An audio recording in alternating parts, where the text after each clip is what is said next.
Banyak sekali isu menarik ya Pak ya di Patra Niaga yang kami amati dalam beberapa waktu terakhir.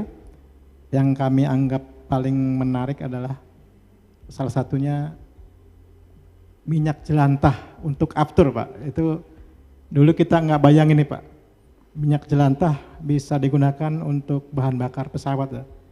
Dalam bayangan orang awam kan jangan-jangan kita habis goreng ikan, kemudian jelantahnya dibawa lalu kita ke bandara ngisi pesawat dan bisa terbang Pak.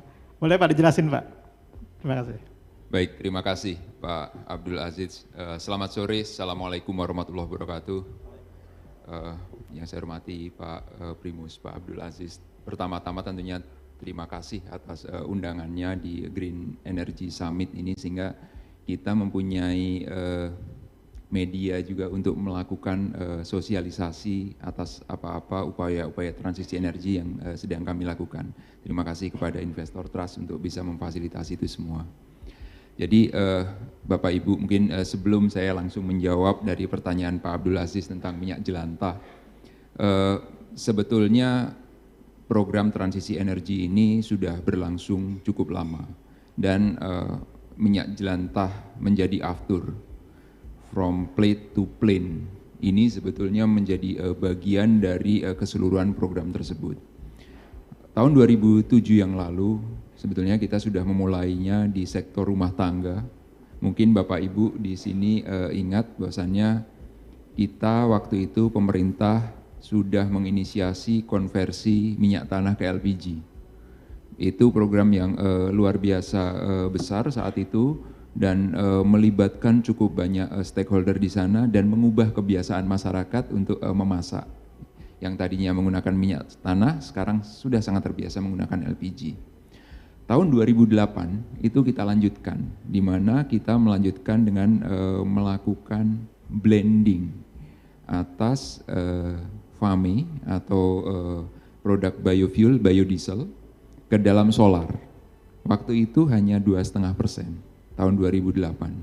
Setelah 17 tahun berjalan, hari ini sudah 40% Pak. Sudah 40%.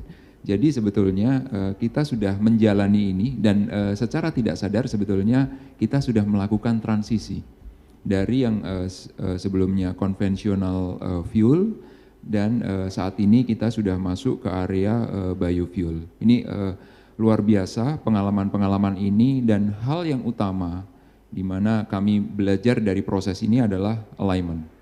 Alignment itu penting sekali untuk kita lakukan karena di sini banyak hal terkait change management dari aspek teknis, aspek komersial, aspek finansial, bahkan fiskal itu yang betul-betul perlu kita jaga. Termasuk nantinya adalah bagaimana mengubah kebiasaan konsumen, mengubah kebiasaan masyarakat yang tadinya masak menggunakan minyak tanah kemudian menggunakan LPG, kemudian mobil yang tadinya menggunakan solar sekarang sudah menggunakan solar yang dicampur dengan FAME atau biodiesel 40%. Ini tentunya banyak sekali modifikasi-modifikasi yang kemudian dilakukan oleh pabrikan-pabrikan otomotif termasuk juga di sektor industri. Jadi ini yang merupakan salah satu kunci untuk kita bisa mensukseskan program-program transisi energi. Dan di pemerintah Presiden Prabowo, saya kira juga cukup fokus di dalam asta-citanya itu terkait dengan biofuel. Di mana biofuel ini menjadi salah satu program besar yang juga kita dorong untuk kita percepat dalam implementasinya. Dalam 3 tahun terakhir memang kita melakukan pengembangan untuk SAF, atau Sustainable Aviation Fuel, dan ini sejalan dengan program pemerintah. Mungkin bisa ke slide selanjutnya. Ya. Jadi pemerintah sendiri menginisiasi program ini sebagai bagian dari program transisi energi, di mana memang airlines yang saat ini mengkonsumsi aftur ini juga didorong untuk kemudian mengkonsumsi Sustainable Aviation Fuel. Memang transisi energi untuk sektor penerbangan ini tidak bisa dilakukan secara radikal seperti halnya di mobil. Kalau mobil itu ada mobil konvensional ICE dan mobil listrik gitu ya. Dan kalau untuk pesawat ini sepertinya kalau pesawat listrik ini belum ada nih Pak. Sehingga memang kesepakatannya adalah sepertinya ini harus drop in fuel. Nah, hal yang unik di dalam sustainable aviation fuel ini adalah aftur dan SAF. Itu barangnya sama persis. Sehingga kita tidak bisa membedakan secara fisik dan juga secara kimia itu pun sama persis.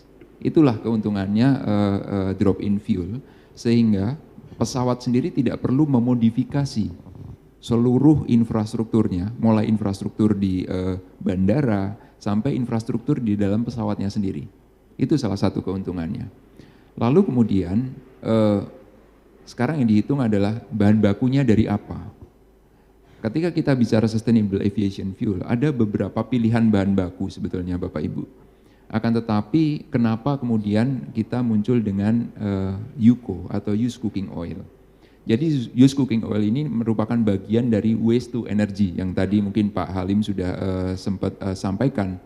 Ini merupakan bagian dari program waste to energy, di mana memang dengan kita menggunakan kembali limbah dari minyak goreng tersebut, maka minyak goreng yang tadinya sudah kita pakai menjadi sampah, ini menjadi memiliki nilai ekonomi kembali.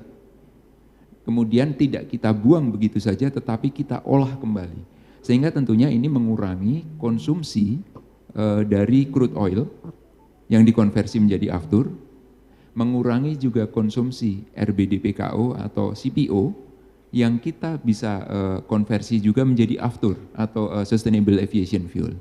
Nah ini pemikirannya seperti itu, sehingga tentunya secara keseluruhan ini akan mengurangi carbon footprint dengan kita lebih banyak mengkonsumsi sustainable aviation fuel. Namun demikian memang ini belum bisa agresif karena memang yang unik dari industri penerbangan adalah perlunya harmonisasi. Jadi industri penerbangan ini industri yang connected. Kalau tadi kita belajar mengenai industri di rumah tangga gitu ya, rumah tangga ini dia terpisah-pisah, dia relatif independen gitu ya, dia memiliki purchasing behavior yang independen. Demikian juga dengan mobil juga independen. Akan tetapi kalau airlines ini dia connected, sehingga kita harus melakukan harmonisasi tidak hanya di Indonesia, tapi kita juga harus melihat juga Singapura seperti apa ya, Malaysia seperti apa ya, Bangkok seperti apa, hari ini berapa persen. Dan tahun 2027 pemerintah sudah mencanangkan untuk 1% untuk campuran dalam SAF. Sementara kemarin Pertamina sendiri sudah melakukan uji coba sampai dengan 2,5% Pak. Dan jadi, aman ya Pak ya? Aman Pak, alhamdulillah. Jadi ini merupakan uji terbang yang ketiga sejak tahun 2022 yang lalu. Merupakan uji terbang ketiga, aman, dan semuanya harus tersertifikasi Pak. Jadi semuanya, di ASEAN pertama ya Pak ya? Kenapa? Di ASEAN itu baru kita yang di bikin. ASEAN sebetulnya ini merupakan sertifikasi yang secara end to end itu yang pertama sertifikasinya. Kenapa seperti itu? Karena tentunya di industri penerbangan sertifikasi itu merupakan hal yang penting. Itu hal yang utama karena sangat menyangkut safety. Sehingga kita juga melakukan sertifikasi di refinery kita di Cilacap. Kita juga melakukan sertifikasi di 3 bandara, di Halim, Soekarno-Hatta, dan juga di Ngurah Rai Denpasar. Nah ini yang untuk memastikan bahwasannya 3 bandara ini sudah comply untuk mendistribusikan sustainable aviation fuel. Dan yang menarik adalah sustainable aviation fuelnya ini dicampur juga. Karena bandara-bandara kita itu menggunakan hidran, jadi menggunakan pipa di bawah apron kita, sehingga itu tentunya akan tercampur dengan aftur konvensional. Ini yang menariknya dari drop in fuel. Nah, secara komersial tentunya ini perlu kita diskusikan akan lebih banyak lagi. Kita tentunya mengundang banyak sekali stakeholder, investor juga untuk terlibat di sini. Karena kembali investasi untuk sustainable aviation fuel, terutama dari teknologi produksinya ini juga masih cukup challenging. Karena mengumpulkan feedstocknya, utamanya adalah feedstock minyak jelantah itu rupanya nggak mudah Pak.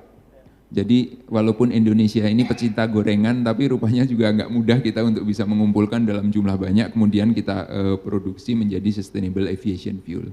Nah, Sehingga ini tidak bisa kemudian agresif, dan tentunya secara investasi ini juga membutuhkan komitmen jangka panjang.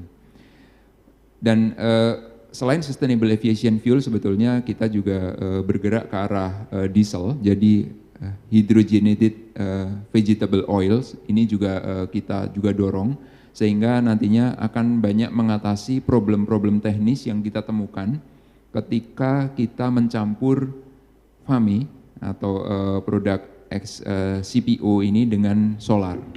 Dan dengan HVO, mudah-mudahan ini menjadi salah satu langkah untuk kita bisa memperbesar porsinya dari katakanlah B40 ke B50 dengan tidak mengorbankan aspek teknis yang selama ini mungkin menjadi problem di beberapa customer kita. Mungkin itu yang bisa saya sampaikan. Terima kasih. Baik, terima kasih Pak Harsono. Boleh tepuk tangan untuk Pak Harsono.